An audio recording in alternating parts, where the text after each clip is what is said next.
नामावली का जब गान करते हैं तो शिल्पिल्ले बाई का स्मरण आता है। उसमें सुत बिस दियो पूज शिल्पिल्ले भक्ति रशीली पाई।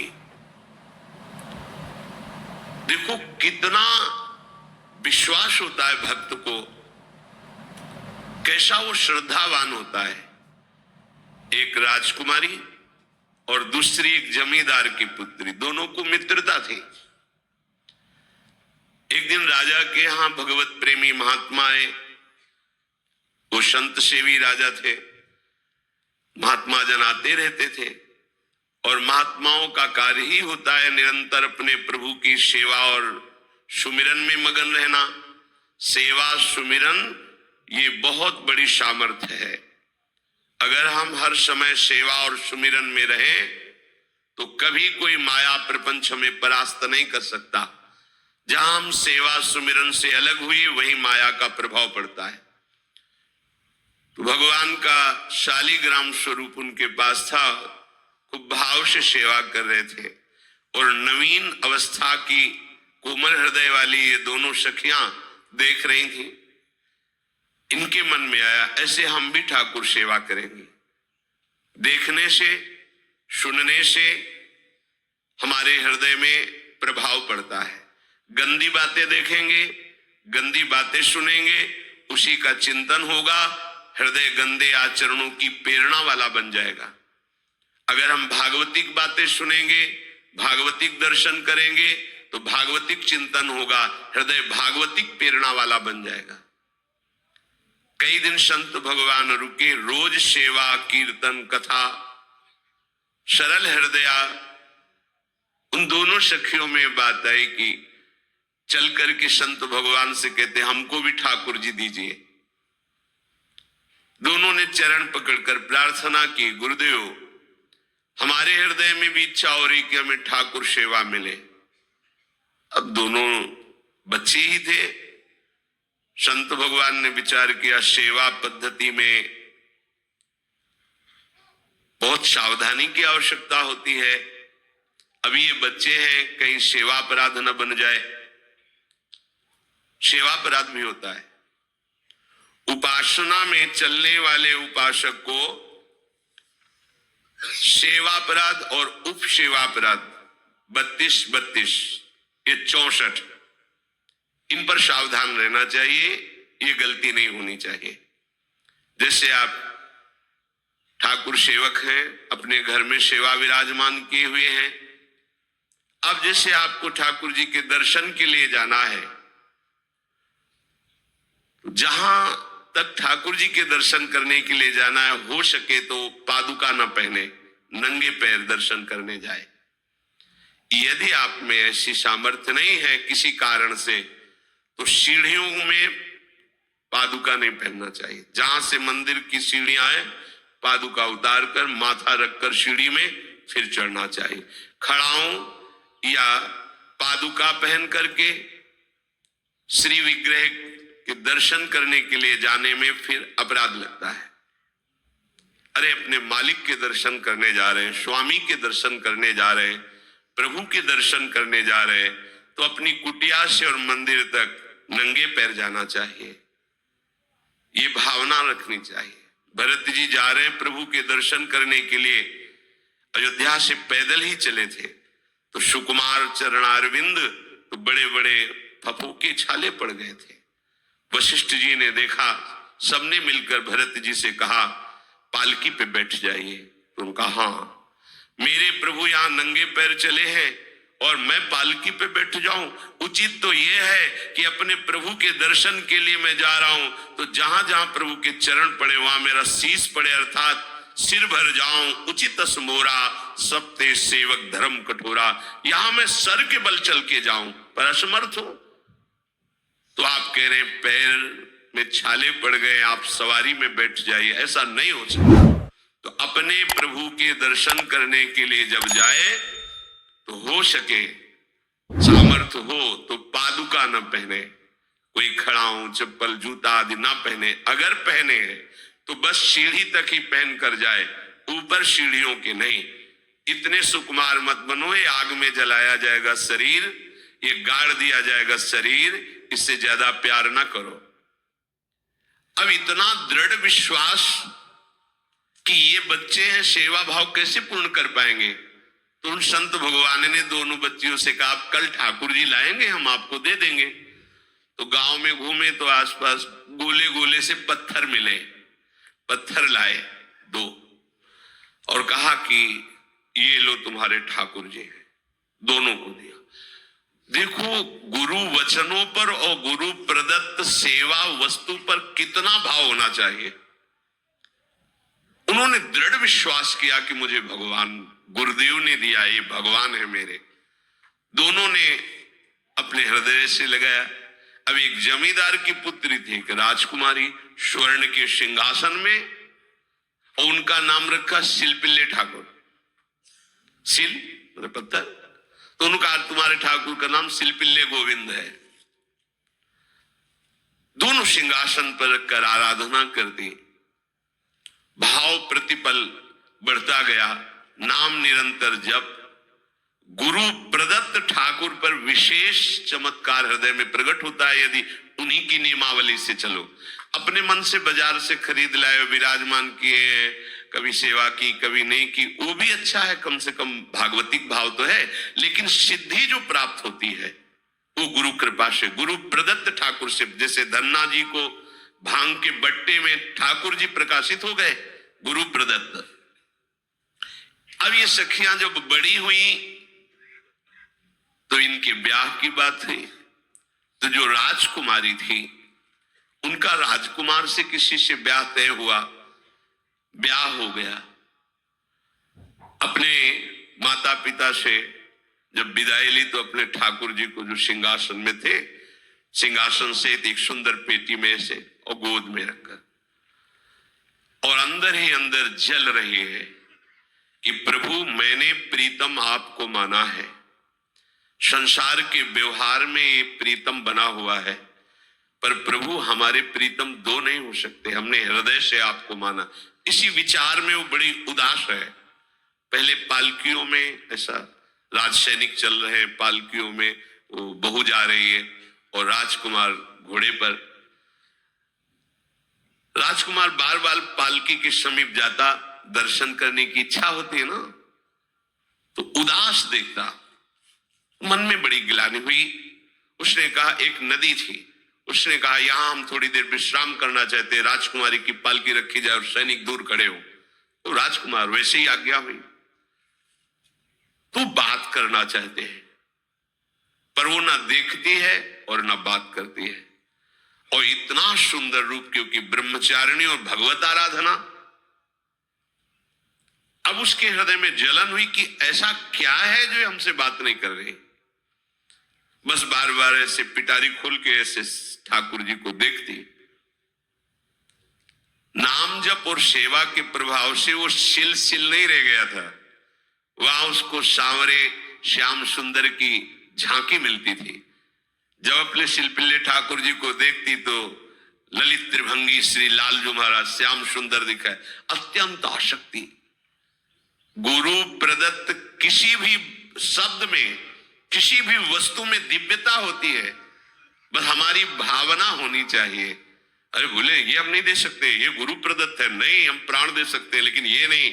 जिसका गुरु वचन पर, गुरु प्रदत्त वस्तु पर, गुरु प्रदत्त ठाकुर पर दृढ़ निष्ठा हो गई, वही सिद्ध हो जाता है।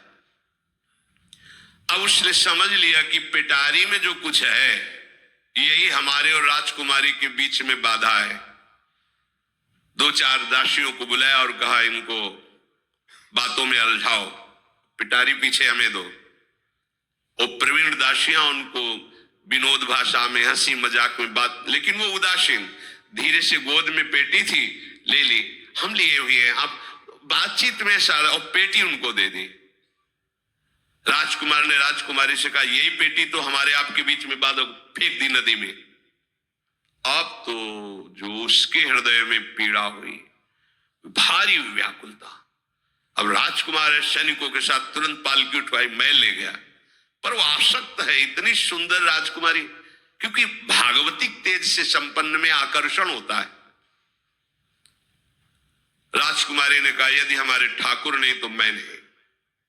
आज से अन्न जल त्याग, प्राण त्याग दूंगी अगर हमारे ठाकुर जी हमारे समीप नहीं तो। आज से अब एक बूंद पा कैसे पिए? अपने ठाकुर को भोग लगा के पाला है और ठाकुर जी फेंक दिए गए। भारी व्याकुलता, जैसे मीरा जी कहते, दृश्य बिन दुख न लागे नहीं, न रात में नींद है न दिन में अन्न जल है, व्याकुलता। अब भयभीत हो गया राजकुमार। पूरा महल इस विषाद से हो गया कि अगर नवीन राजकुमारी प्राण त्याग देती है तो क्या होगा लोक समाज में, कि अभी नवीन राजकुमारी गई, ये लोग ऐसे निर्दयी है कि ऐसा व्यवहार किया कि उसने प्राण त्याग दिया। राजकुमार घुटने में आ गया, घुटने टेक कर राजकुमारी से कहा, मैं तुम्हें दुखी नहीं करना चाहता पर मैं तुमको छोड़ भी नहीं सकता। अब हमें आप वो उपाय बताओ जिससे आप मुस्कुरा दो, आप प्रसन्न हो जाओ। तो उनका, हम अपने ठाकुर के बिना जीवित नहीं रह सकती। यदि आप हमें जीवित देखना चाहते तो हमारे ठाकुर जी ला के दो। ठाकुर जी को नदी में फेंक दिया था। पारिवारिक जनों के साथ राजकुमार उस नदी के तट पर गए और राजकुमारी से कहा, तुम्हें इतना प्रेम ठाकुर जी से, तो तुमसे ठाकुर जी कितना प्रेम करते हैं? अगर तुमसे ठाकुर जी प्रेम करते हैं तो मुझे प्रमाणित कर दो, तो मैं जीवन भर तुम्हारी आज्ञा में रहूंगा। अच्छा, तो तुम ये देखना चाहते हो कि ठाकुर जी हमसे कितना प्रेम करते हैं? हाथ फैलाया और आर्त भाव से पुकारा कि गोविंद, अब आपके बिना मैंने जीवित नहीं रहना। अंदर से जीव ही प्रार्थना की तो जल से सिंहासन सहित शिल्पिल्ले भगवान, जैसे कोई वायु के प्रवाह में आ रहा हो, ऐसे आए और छाती से चिपक गए। पूरा परिवार, राजकुमार ये देख रहा था। हृदय से ठाकुर जी जीवन भर के लिए दासत्व स्वीकार कर लिया और कहा, जैसी आप आज्ञा करोगे। जैसे मीरा जी, जब राणा जी से ब्याह हुआ तो प्रथम मिलन की रात में मीरा जी ने कहा, सावधान,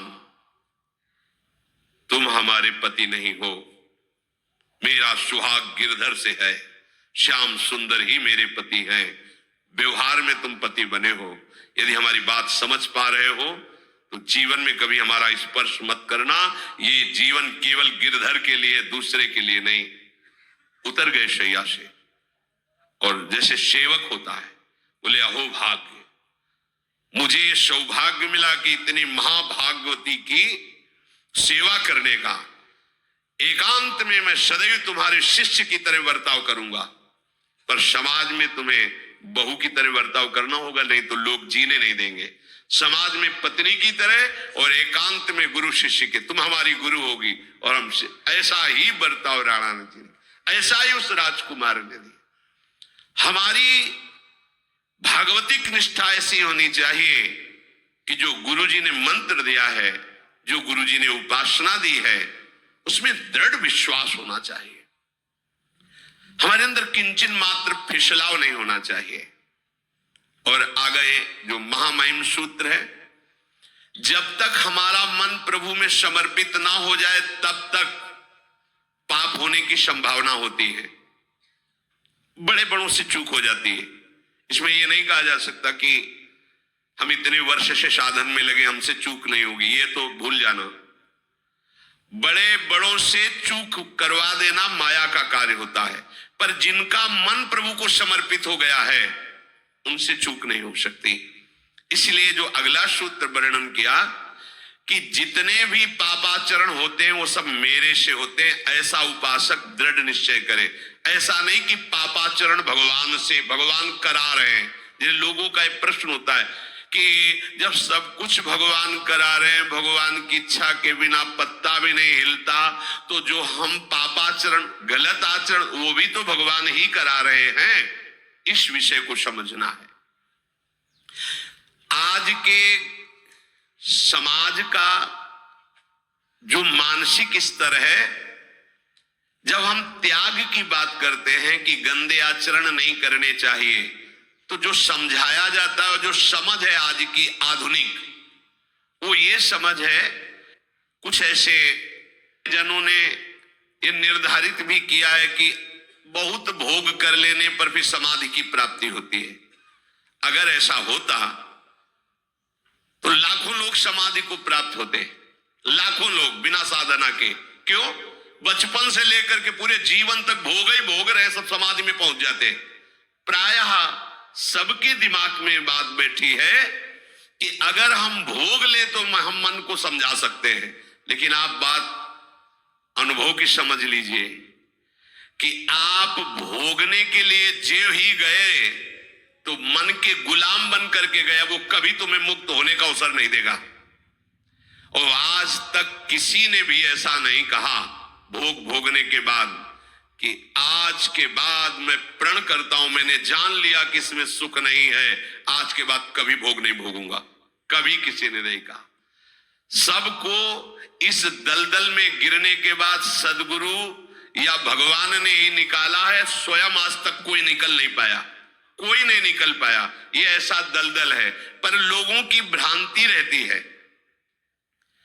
कि ये जो मेरा मन जिन भोगों के लिए लालायित हो रहा है, उन भोगों को खूब भोगूं, फिर बाद में अनुभव जब हो जाएगा तब हम इनका त्याग करके फिर भजन मार्ग में चलेंगे।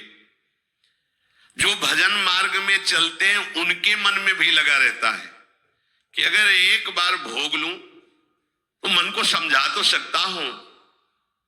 यह है आधुनिक सोच, यह है हमारे मानसिक सोच का स्तर। सब लोग देख लीजिए। अब भागवतिक सोच और शास्त्र सिद्धांत का जो मत है वो ये है, ये डंके की चोट से गाया गया है और इसी मार्ग में चल करके समाधि को प्राप्त हुए महापुरुष। एक भी कोई ऐसा समाधिस्थ महापुरुष बता दिया जाए विश्व में जिसने भोगों के भोगने के बाद समाधि को प्राप्त हुआ हो। जैसे हम भोजन कर लेते हैं तो लगता है अब कुछ नहीं, लेकिन 6 घंटे व्यतीत होते होते पर्चा बन जाएगा कि ये चीज फिर चाहिए खाने को। ऐसे ही कोई भोग भोगने के बाद कुछ क्षण के लिए उससे विरति हो जाती है, ठीक है, लेकिन फिर कुछ मिनट होने के बाद फिर नई स्फुरणा, नया संकल्प, नई क्रिया, नई भोग वासना सब हृदय में देख लो। इसके लिए किसी और से सलाह लेने की जरूरत नहीं।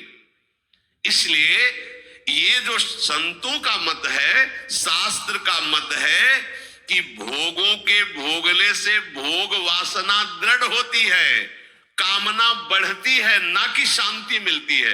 लेकिन आधुनिकता में भोगों को भोगने से शांति मिलती है, ऐसी धारणा बनी हुई है और ये गलत है। और ये इतनी गलत हो जाती है कि हम हत्या करने लगते हैं, हिंसा करने लगते हैं, पूज्य जनों के साथ दुर्व्यवहार करने लगते हैं। आज तक भोगों में इति नहीं हुई। देवयानी जी भगवान शुक्राचार्य जी की पुत्री है। वो इतनी सुंदर है कि कोई अप्सरा भी उनसे होड़ नहीं कर सकती, क्योंकि भगवान शुक्राचार्य की पुत्री जितेंद्री, पवित्र, भगवद आराधन संपन्न। बड़ा प्रसंग है, उसको ना लेते हुए हम सारांश में बता रहे। वृषपर्वा की पुत्री शर्मिष्ठा, ये असुर राजकुमारी है। दैत्यराज वृषपर्वा, उनकी पुत्री शर्मिष्ठा, और दैत्य गुरु भगवान शुक्राचार्य, उनकी पुत्री देवयानी बड़े समाज के साथ जंगल में गई हुई थी। एक बड़ा दिव्य सरोवर था, तुलसी में सब राजकुमारियां स्नान कर रही थी। अचानक वहां से कोई महात्मा निकले तो जल्दी में सबने वस्त्र धारण किए। तो शर्मिष्ठा के वस्त्र देवयानी ने और देवयानी के वस्त्र शर्मिष्ठा, वो महात्मा निकल गए। वहां कोई उनको टिकना तो था नहीं। देवयानी ने देखा कि मेरे पवित्र वस्त्र, देवयानी ने वस्त्र धारण नहीं किया शर्मिष्ठा के, जो महात्मा चले तो देखा कि हमारे वस्त्र राजपुत्री शर्मिष्ठा धारण किए।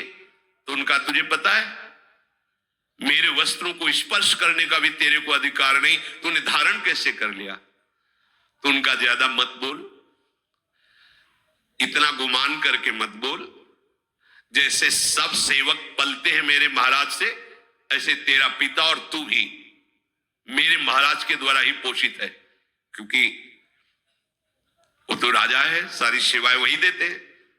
ऐसा नहीं बोलना चाहिए, क्योंकि गुरु पुत्री है, आचार्य पुत्री है और सम्माननीय है, पर ऐसा वो बोल गई शर्मिष्ठा। देवयानी ने कहा तुझे पता है अगर मेरे पिता की दृष्टि बदल जाए तो 2 मिनट में देवता तेरे पिता सहित संपूर्ण राज्य को नष्ट कर देंगे। मेरे पिताजी के भय से ही देवता आक्रमण नहीं कर। शुक्राचार्य मंत्रवेत्ता है। ज्यादा बात बढ़ गई तो राजकुमारी का शासन चलता है। उसने कहा इस गुरुपुत्री को उठाकर कुएं में डाल दिया जाए, और उस समय वस्त्र धारण नहीं की हुई थी, उनको उसी स्थिति में डाल दिया गया और वो चली गई। उसी समय शिकार खेलने के लिए महाराज ययाति चक्रवर्ती सम्राट तो आवाज सुनी। सैनिकों ने बताया कि कोई देवपुत्री है, दिव्य तेज प्रकाशित हो रहा है उनके शरीर से, और दूर से देखा है ऐसा लग रहा है कि शायद वो वस्त्रहीन भी है। उन्होंने कहा तुम लोग दूर जाओ, और स्वयं महाराज ययाति गए और उनको तो जब हाथ पकड़ के निकाला और अपने वस्त्र से उनको आवेष्टित किया तो उन्होंने कहा कि हमारी आर्य मर्यादा है, एक बार आपने हमारे शरीर को देख लिया और हमारे हाथ को पकड़ लिया, अब आप हमारे जीवन भर के लिए पति स्वरूप है, स्वीकार कीजिए। तो उन्होंने कहा कि देवपुत्री मैं तो आपका परिचय भी नहीं जानता हूं, आप कौन है? तो उन्होंने कहा भगवान शुक्राचार्य की पुत्री देवयानी। घुटने पे हो गए तत्काल। उन्होंने कहा इतने बड़े महापुरुष की पुत्री के साथ मैं ब्याह कर सकूं, मेरी सामर्थ्य नहीं, क्योंकि मैं क्षत्रिय कुल में प्रकट हुआ राज परिवार से हूं, और वो तो देवताओं के द्वारा भी वंदनीय है शुक्राचार्य जी।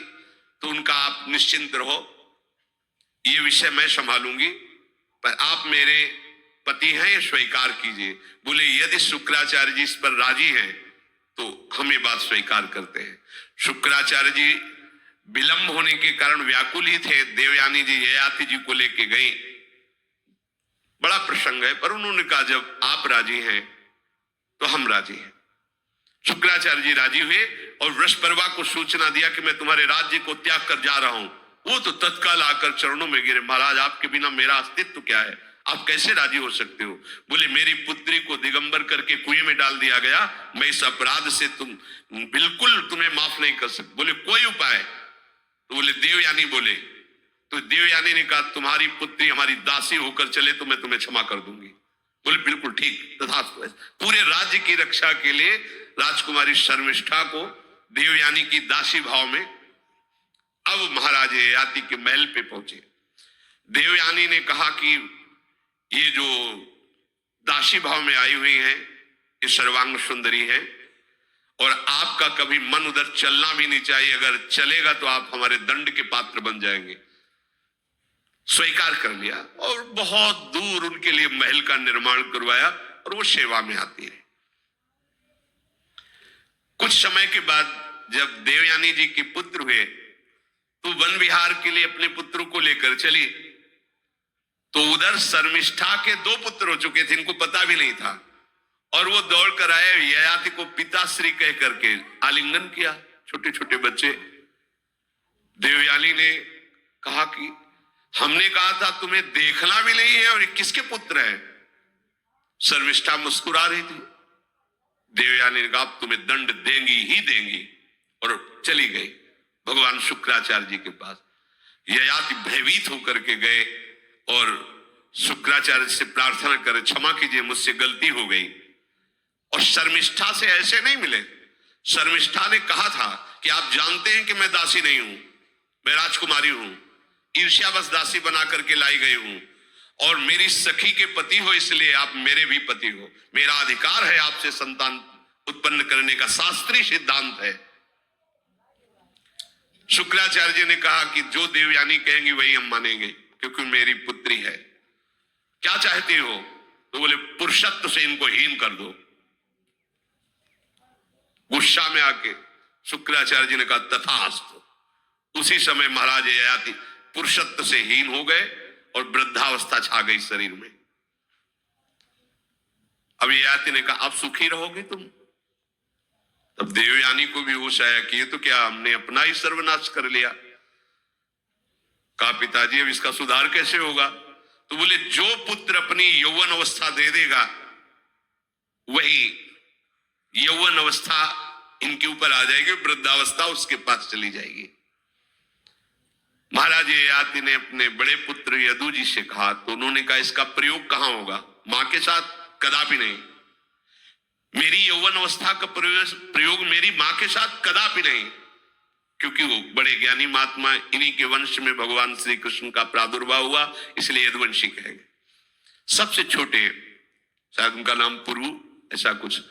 उन्होंने कहा, ये जीवन पिता का दिया हुआ है, इस पर पूरा अधिकार है, आप स्वीकार कीजिए। तत्काल वो वृद्ध हो गए, वो जवान हो गए। कई हजार वर्ष तक उन्होंने अपने पुत्र की आयु का विषयों में सेवन किया। फिर उनके मन में एक दिन बहुत घृणा हुई, धिक्कार है मेरे जीवन को और धिक्कार है इस भोगा शक्ति को। अपनी आयु तो गंवा ही दी, अपने पुत्र की भी आयु गंवा दी, फिर भी वैसे ही भोग वासना। तो उन्होंने सबको शिक्षा देने के लिए बात कही, यत् पृथिव्यां व्रीह्यवं हिरण्यं पशवः स्त्रियः न दुह्यन्ति मनः प्रीतिं पुंसः कामः तस्यते न जातु कामः कामानाम् उपभोगेन साम्यति हविषा कृष्णवर्तमेव भूय एवाभिवर्धते यदा न कुरुते भावं सर्वभूतेष्वमङ्गलं समदृष्टेस्तदा पुंसः सर्वा सुखमया दिशा या दुस्त्यजा दुर्मति भीर्जीर्यतो या न जीर्यते ताम तृष्णा दुःख निवहाम शर्म कामो द्रुतम त्यजेत।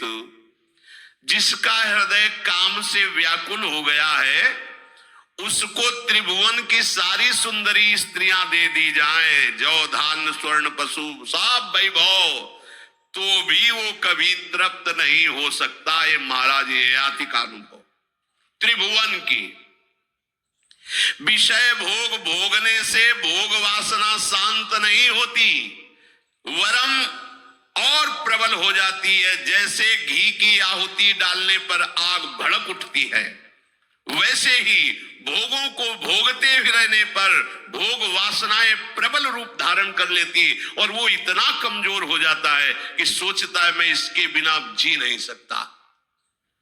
जब मनुष्य किसी भी प्राणी से राग कर बैठता है तो उसके हृदय की सामर्थ्य नष्ट हो जाती है। किसी भी, देखो ना, छोटे छोटे नशाओं में इतना हम आसक्त हो जाते हैं, अब हम इसके बिना जी नहीं सकते। किसी भी वस्तु का जब हम भोग करते, इसके बिना जी नहीं सकते। इसलिए सबको संदेश महाराज ययाति देते हैं, यदि तुम अपनी कामना को शांत करने वाले, रोकने वाले बन गए तो दसों दिशाएं तुम्हारे लिए सुखमयी हो जाएंगी।